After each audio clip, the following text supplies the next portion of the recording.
সয়াবিনের তো অনেক রকম রেসিপি আমরা বাড়িতে বানিয়ে খাই, তবে খুব চটজলদি 5-10 মিনিটের মধ্যে যদি একটা সয়াবিনের রেসিপি রান্না করতে চাই তাহলে এটা কিন্তু খুব ইজি ওয়েতে হয়ে যায়। কড়াইটা গরম করে তাতে তেল দিয়ে ভালো করে সয়াবিনগুলো ভেজে নিলাম। তো তারপর সর্ষে বেটে রেখে সেই জলটা ছেঁকে দিয়ে দিলাম, তার মধ্যে নুন হলুদ দিয়ে ভালো করে ফুটিয়ে নেব।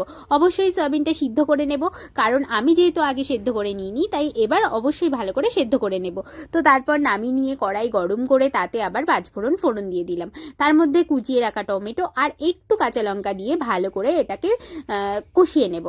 যতক্ষণ না টমেটোটা ভালো করে গলে আসছে ততক্ষণ ভালো করে কষাবে। তো তারপর সেই ফুটিয়ে রাখা সয়াবিনগুলো, ঢেলে রাখা সয়াবিনগুলো আমরা দিয়ে দিলাম এর মধ্যে, দিয়ে ভালো করে ফুটিয়ে নেব। এবার একটু নুন চিনি দেব, নুনটা ব্যালেন্স করে দিতে হবে আর চিনিটাও একদম হালকা দিতে হবে, জাস্ট টেস্ট ব্যালেন্সের জন্য। নামানোর আগে একটু ধনেপাতা কুচি দিয়ে এবার নামিয়ে নিলাম। হয়ে গেল আজকে চটজলদি সয়াবিনের ঝাল।